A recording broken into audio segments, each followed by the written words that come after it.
മുന്നിലിരിക്കുന്ന കുട്ടികളെ കാണുമ്പോൾ എനിക്കെൻ്റെ പഴയ പുതുപ്പള്ളിയിലെ സ്കൂൾ ജീവിതമാണ് ഓർമ്മ വരുന്നത്. നിങ്ങൾക്ക് കഴിക്കാൻ നല്ല ആഹാരമുണ്ട്, വർണ്ണക്കടലാസിൽ പൊതിഞ്ഞ പുസ്തകങ്ങളുണ്ട്, പല നിറത്തിലുള്ള ഉടുപ്പുകളുണ്ട്.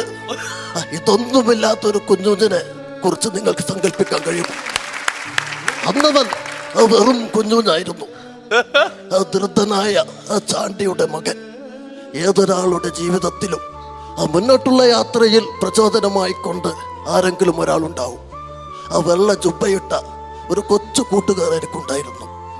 ഒന്നുമില്ലാത്ത കുഞ്ഞുഞ്ഞിനെ എന്തെങ്കിലുമൊക്കെ ആക്കി തീർത്ത എൻ്റെ മാണി, എൻ്റെ പ്രിയപ്പെട്ട KM മാണി എന്നെ ലോകം കാണിച്ചത് അവനായിരുന്നു. എന്നിലൊരു നല്ല രാഷ്ട്രീയ പ്രവർത്തകൻ ഉണ്ടെന്ന് ആദ്യമായി പറഞ്ഞത് അവനായിരുന്നു. അവനെനിക്ക് ചക്കരമിട്ടായി വാങ്ങിത്തരുമായിരുന്നു. അവസാനം രാഷ്ട്രീയം പഠിക്കാൻ ഡൽഹിക്ക് പോകുമ്പോൾ അവൻ്റെ അച്ഛൻ കാണാതെ മോഷ്ടിച്ചെടുത്ത റബ്ബർ ഷീറ്റ് വിറ്റ ആകാശമായി എൻ്റെ അടുത്തേക്ക് വന്നു.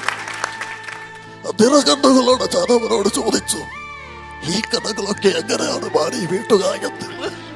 അപ്പോ അവൻ പറഞ്ഞു, എനിക്കൊന്നും തിരിച്ചു വേണ്ട, ഈ രാഷ്ട്രീയത്തിൽ പ്രവർത്തിച്ച് ഒരു മുഖ്യമന്ത്രിയൊക്കെ ആയി കഴിയുമ്പോൾ മാത്രം എന്നെ ഓർത്താൽ മതിയെന്ന്. ഒരു പ്രളയത്തിലകപ്പെട്ട് നാടുവിട്ട മാണിയെ ഞാൻ എന്നും തേടിക്കൊണ്ടേയിരുന്നു. ഏതൊരാൾക്കൂട്ടം കാണുമ്പോഴും ആ കുഞ്ഞുഞ്ഞ എന്നൊരു വിളിക്ക് വേണ്ടി ഞാൻ കാതോർത്തിരുന്നു. നിറകണ്ണുകളോടെ അല്ലാതെ എൻ്റെ മാണിയെ എനിക്ക് ഓർക്കാൻ കഴിയുകയില്ല.